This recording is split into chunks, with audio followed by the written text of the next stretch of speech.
नमस्कार, आप देख रहे हैं साइकोलॉजी शिक्षा हिंदी यूट्यूब चैनल। मैं हूं अवधेश, स्वागत करता हूं आपका। मनोविज्ञान के अति महत्वपूर्ण प्रश्नों की व्याख्यात्मक परिचर्चा को आगे बढ़ाते हुए अब हम लोग अगले प्रश्न पर बात करेंगे। साथ ही अगर आप इस चैनल पर नए हैं तो प्लीज चैनल को सब्सक्राइब करिए और वीडियो को लाइक करें, क्योंकि इस चैनल के माध्यम से आपको मनोविज्ञान से संबंधित विभिन्न परीक्षाओं में आए हुए प्रश्नों पर व्याख्यात्मक परिचर्चा प्रस्तुत की जाती है। तो आज हम लोग बात करने वाले हैं प्रश्न संख्या 41 पर। लेकिन उससे पहले हम लोग कल जो वीडियो बना था, कल के वीडियो में एक प्रश्न पर उसकी व्याख्या में स्पष्टीकरण नहीं हो पाया था, इसलिए हम पुनः उस प्रश्न पर चलते हैं। तो प्रश्न था कि ये प्रश्न पे 34 था, जिसमें हमने आंसर आपको सही बताया था, लेकिन व्याख्या करते हुए मस्तिष्क में कुछ और था और बोल कुछ और रहे थे, लिख कुछ और रहे थे। तो हमने जब वीडियो बनाने के पश्चात देखा तो हमने कहा ठीक है, इस पर पुनः व्याख्या देना अनिवार्य है। तो प्रश्न है कि कीमोथेरेपी उपचार के लिए डॉक्टर के पास कई बार जा चुकने के पश्चात अनीता को लगता है कि वेटिंग हॉल में बैठते ही विभत्स होने लगती है। क्लासिकी अनुबंधन के अनुसार अनीता में विभत्सता का जो भाव है वो कीमोथेरेपी की अनुपस्थिति में है। क्या है ये हमने आपको आंसर बताया था, एक अनुबंधित प्रत्युत्तर। यानी कि अगर आप इंग्लिश वर्जन में देखें 34 में तो आपको मिलेगा एक कंडीशनड रिस्पॉन्स। ठीक है, तो हम देखते हैं कि चूंकि यहां पर जो कीमोथेरेपी है, कीमोथेरेपी क्या है, एक तरह का स्वाभाविक उद्दीपक जिसे आप कहेंगे UCS, अनकंडीशनल रिस्पॉन्स। आप किसको कहेंगे? कीमोथेरेपी के। और कीमोथेरेपी पे से जो स्वाभाविक अनुक्रिया उत्पन्न होगी वो क्या, एक तरह की विभत्स का भाव उत्पन्न होगा, जिसे आप कहेंगे, क्या कहेंगे? UCR, यानी कि अनकंडीशनल रिस्पॉन्स। लेकिन होता क्या है कि जब कीमोथेरेपी के लिए बार बार अनीता जाती है तो उसे पहले कहां, वेटिंग हॉल में बैठना पड़ता है। तो वेटिंग हॉल क्या है, एक तरह से आप कह लीजिए कि CS है, अनुबंधित उद्दीपक है। जब अनुबंधित उद्दीपक का अनानुबंधित उद्दीपक के साथ बार बार क्या हो जाता है, अनुबंधन हो जाता है, एसोसिएशन हो जाता है, तो क्या होता है, जो कीमोथेरेपी से जो भाव उत्पन्न हो रहा है, यानी कि जो रिस्पांस उत्पन्न हो रहा है, कीमोथेरेपी से क्या रिस्पांस उत्पन्न हो रहा है, विभत्सता का भाव, यानी कि UCR उत्पन्न हो रहा है। लेकिन धीरे धीरे जब अनुबंधन होने के पश्चात वेटिंग हॉल में बैठने पर ही क्या होता है, विभत्सता का जब भाव उत्पन्न होने लगता है, तो इसे कहा जाता है क्या, CR कहा जाता है, यानी कंडीशनल रिस्पांस कहा जाता है। यानी कि CS के आधार पर ही CR उत्पन्न होने लगता है। तो इसे पूछा जा रहा है कि इसे कीमोथेरेपी की अनुपस्थिति में हो रहा है, क्योंकि अभी कीमोथेरेपी हुई नहीं। कीमोथेरेपी एक स्वाभाविक उद्दीपक है जो स्वाभाविक अनुक्रिया उत्पन्न करेगा, यानी विभत्स भाव उत्पन्न करेगा। लेकिन वेटिंग हॉल और कीमोथेरेपी के बीच एक निश्चित सहसंबंध स्थापित हो रहा है, जिसे अनुबंधन का नाम दिया गया। इसके पश्चात पुनः देखा गया कि CS से ही, यानी वेटिंग हॉल में बैठने से ही विभत्स का भाव उत्पन्न होने लगा। तो इसे कहा गया, क्या कहा गया, अनुबंधित प्रत्युत्तर, यानी कि कंडीशनड रिस्पॉन्स। तो यानी कि जो आपका ऑप्शन सही होगा वो D। अब हम लोग आज के प्रश्न पर चलते हैं। तो हम लोग आज के प्रश्न पर आते हैं। तो प्रश्न है, निम्नलिखित में से कौन सा से गिलफोर्ड मॉडल में उत्पाद नहीं है? आप ध्यान दीजिएगा कि हम गिलफोर्ड मॉडल की बात कर रहे हैं। आप जानते हैं कि गिलफोर्ड का त्रिआयामी मॉडल बुद्धि के लिए बहुत ही प्रसिद्ध है, जिसमें उन्होंने कुल 180 कारकों के द्वारा बुद्धि के स्वरूप की व्याख्या करने के लिए त्रिआयामी सिद्धांत प्रस्तुत किया, जिसमें उन्होंने तीन आयाम उन्होंने बताया, ऑपरेशन, कंटेंट तथा प्रोडक्ट। तो यहां प्रोडक्ट की बात की जा रही है कि उत्पाद में इन 4 ऑप्शनों में से कौन सा नहीं है। तो जहां तक उत्पाद में जो फैक्टर्स थे वो 4 थे। कौन कौन से थे? Unit, class, relation, system, transformation और इंप्लीकेशन।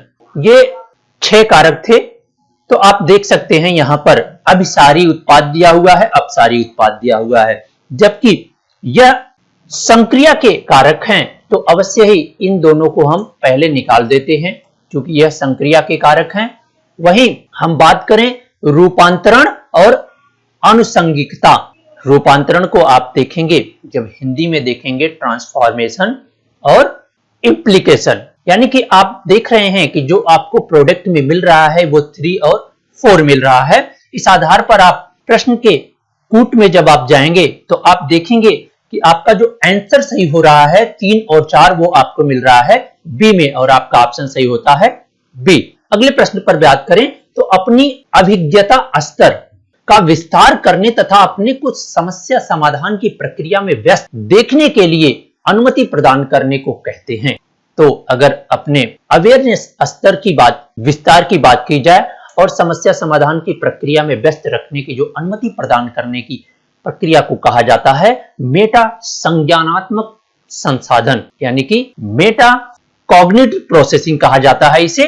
तो आपका ऑप्शन सही होगा डी। आइए अगले प्रश्न को पर बात करते हैं। अगला प्रश्न है संबद्ध तथ्यों अवधारणाओं का नेटवर्क जिससे हमारा लौकिक सामान्य ज्ञान निर्मित होता है, ऐसे ज्ञान को कहते हैं। ध्यान दीजिएगा कि संबद्ध तथ्यों की बात की जा रही है और अवधारणाओं की बात की जा रही है, कॉन्सेप्ट्स की बात की जा रही है कि जिससे हमारा जो एक तरह का जनरल अवेयरनेस सामान्य ज्ञान निर्मित होता है उसे क्या कहते हैं। तो आप जानते हैं कि स्मृति से बना हुआ क्वेश्चन है, तो अवश्य ही जो इसका आंसर आपको मिलेगा वो आंसर मिलेगा सेमेंटिक मेमोरी, यानी कि अर्थगत स्मृति होती है। तो अगला प्रश्न है सूची फर्स्ट को सूची सेकंड से मिलान करना है। सूची फर्स्ट में अनुबंधित उद्दीपक तथा अनानुबंधित उद्दीपक दिया हुआ है और सूची सेकंड में अनुबंधन का रूप दिया हुआ है। आप जानते हैं क्लासिकल कंडीशनिंग में अनानुबंधित तथा अनुबंधित उद्दीपक देने की जो व्यवस्था थी उस व्यवस्था के आधार पर यह क्वेश्चन बना हुआ है। अनानुबंधित यानी कि अनकंडीशनल स्टिमुलस और अनुबंधित यानी कि कंडीशनल स्टिमुलस, इन्हीं दोनों के बीच जो पारस्परिक संबंध रखे गए यानी कि उनके प्रस्तुत करने का जो समय था उसी के अनुसार यहाँ पर प्रश्न बना हुआ है। और सूची सेकंड में आपको चिन्ह अनुबंधन, सहकालिक अनुबंधन, पश्च अनुबंधन और विलंबित अनुबंधन दिया हुआ है। तो सबसे पहले हम पढ़ते हैं पी में कि अनानुबंधित उद्दीपक यानी कि UCS प्रारंभ होते हैं जबकि अनुबंधित उद्दीपक उपस्थित रहते हैं। यानी कि एक तरह से देखा जाए तो दोनों उद्दीपक, ये तो चलता रहता है UCS और CS भी उपस्थित रहता है, तो उसे कहते हैं विलंबित अनुबंधन, यानी कि ऑप्शन होगा इससे मिलेगा 4। वहीं क्योंकि बात करें अनुबंधित उद्दीपक अनानुबंधित उद्दीपक से पूर्व प्रारंभ होता है, यानी कि जो वास्तव में जो सिचुएशन थी क्लासिकल कंडीशनिंग में जिससे अनुबंधन होता था, यानी कि अनुबंधित उद्दीपक यानी कि CS घंटी पहले दी जाती थी, उसके जस्ट बाद अनानुबंधित उद्दीपक से पूर्व अनुबंधित यानी कि उसके जस्ट बाद अनकंडीशनल स्टिमुलस दिया जाता था। इसी को क्या कहते थे, चिन्ह अनुबंधन, यानी कि इसको मिलाएंगे आप फर्स्ट से। वहीं आर की बात करें तो अनुबंधित उद्दीपक और अनानुबंधित उद्दीपक दोनों एक साथ चलते हैं, तो अवश्य ही यह सहकालिक अनुबंधन होगा, आप इसे मिलाएंगे सेकंड से। यस है लास्ट है अनानुबंधित उद्दीपक अनुबंधित उद्दीपक से पूर्व आता है, यानी कि जो UCS है वह CS के पहले आता है, तो अवश्य ही जो इसका ऑप्शन आपको मिलेगा पश्च अनुबंधन यानी कि थर्ड। इस आधार पर अगर आप देखें कूट में मिलान करें तो कूट में आपको ऑप्शन मिलेगा 4, 1, 2 और 3 और वह मिल रहा है आपको बी में, ऑप्शन सही हो रहा है आपका बी। अगले प्रश्न को देखें तो फाई गोचर के परिप्रेक्ष्य पे सिद्धांत है। फाई गोचर आप जानते हैं फाई फेनोमेना गेस्टाल्टवादियों द्वारा प्रस्तावित एक गति का भ्रम है, मूवमेंट है, जो यह बताता है कि जब दो बल्ब एक निश्चित समय अंतराल पर जलाए बुझाए जाते हैं तो उसमें गति का आभास होता है, तो अवश्य ही इसका जो ऑप्शन होगा गति का भ्रम और ऑप्शन आपका सही होगा डी। अगला गद्यांश वाला प्रश्न है। एक मनोवैज्ञानिक ने विद्यार्थी वर्ग के लिए एक अंकीय योग्यता परीक्षण का निर्माण करना चाहा। इसके लिए वह क्या है 80 पदों का एक चयन किया। प्रत्येक पद 5 विकल्प वाले थे। प्रत्येक पद के लिए विभेदक सूचकांक को और एकांश शेष के सहसंबंध को लेकर एक पद विश्लेषण आइटम एनालिसिस किया गया, जिसमें से 60 पदों को पद विश्लेषण के बाद चुना गया, यानी कि कुल 60 फाइनली सेलेक्टेड किए गए एकांश और अंतिम रूप से रखे गए मदों को नए प्रतिदर्श यानी कि जो हमारा प्रतिदर्श था 400 सैंपल समूह पर उसे प्रशासित किया गया। कितने दिन? 8 सप्ताह के अंतराल के बाद उसे 2 बार प्रस्तुत किया गया। 2 बार प्रयुक्त होने के बाद परीक्षण पुनर्परीक्षण टेस्ट रिटेस्ट सहसंबंध जो प्राप्त हुआ वो प्राप्त हुआ 0.22 यानी कि एक तरह से निम्न सहसंबंध कहा जाएगा, जो 0.01 स्तर पर सार्थक है। इन 60 पदों के प्रथम प्रयोग से उपलब्ध प्राप्तांकों को खंडित अर्ध विश्वसनीयता यानी कि स्प्लिट हाफ मेथड्स के आधार पर भी अभिकलन करने के लिए उपयोग किया गया, यानी कि विषम संख्याओं को एक वर्ग में रखा गया और सम संख्याओं को एक। फिर ये विषम और सम संख्याओं के दोनों के बीच सहसंबंध ज्ञात किया गया और सहसंबंध पाया गया 0.60 यानी कि एक अच्छा सहसंबंध पाया गया। स्पीयरमैन ब्राउन प्रोफेसर सूत्र के प्रयोग से खंडित अर्ध विश्वसनीयता गुणांक ज्ञात किया गया, यानी कि स्पीयरमैन ने एक सूत्र दिया है जिससे कि हम अर्ध विश्वसनीयता गुणांक ज्ञात करते हैं, खंडित अर्ध विश्वसनीयता गुणांक ज्ञात करते हैं। साथ ही साथ उस आधे परीक्षण की विश्वसनीयता को फिर पूरे परीक्षण की विश्वसनीयता में परिवर्तित करते हैं। वहीं आगे लिखा हुआ है विद्यार्थियों द्वारा गणित की परीक्षा में अब जो इन आंकड़ों को एकत्रित करने के 3 माह के पश्चात, यानी कि यह परीक्षण जो अभी लिया गया बच्चों का, उसके 3 महीने बाद इनका गणित का टेस्ट था। प्राप्त अंकों से इन अंकों का सहसंबंध ज्ञात किया गया 3 महीने बाद, यानी कि जब गणित का परीक्षण हो गया उसके प्राप्त अंकों से प्रत्येक छात्र के अंकों का सहसंबंध ज्ञात किया गया। परीक्षण अंकों और गणित से प्राप्त किए गए अंकों में जो सहसंबंध 0.6 का उत्पाद आघूर्ण सहसंबंध पाया गया। परीक्षण के लिए मानदंड निर्धारित किए गए। मानक प्रतिदर्श का माध्य 40 और मानक विचलन 8 रखा गया। आंकड़े असामान्य रूप से वितरित पाए गए। मानक रूप में सत्तमक कोटि प्राप्त की गई। आइए अब इससे जो प्रश्न बन रहे हैं कि उपरोक्त गद्यांश में एकांश विश्लेषण के लिए निम्नलिखित में से कौन सा सहसंबंध एकांश शेष सहसंबंध के अभिकलन के लिए प्रयोग किया गया। तो हम जब एकांश विश्लेषण की बात कर रहे हैं तो एकांश विश्लेषण के लिए जो सहसंबंध उपयोग में लाया गया था यहाँ पर वह लाया गया था पॉइंट बाय सीरियल कोरिलेशन यानी कि बिंदु द्विपक्षीय सहसंबंध। अगला प्रश्न है परीक्षण की विश्वसनीयता के बारे में आपका क्या अनुमान है। तो अगर हम परीक्षण की विश्वसनीयता की बात करें कि जो कि सबसे पहले प्राप्त की गई तो वो आई थी 0.22 जो कि एकदम असंतोषजनक थी।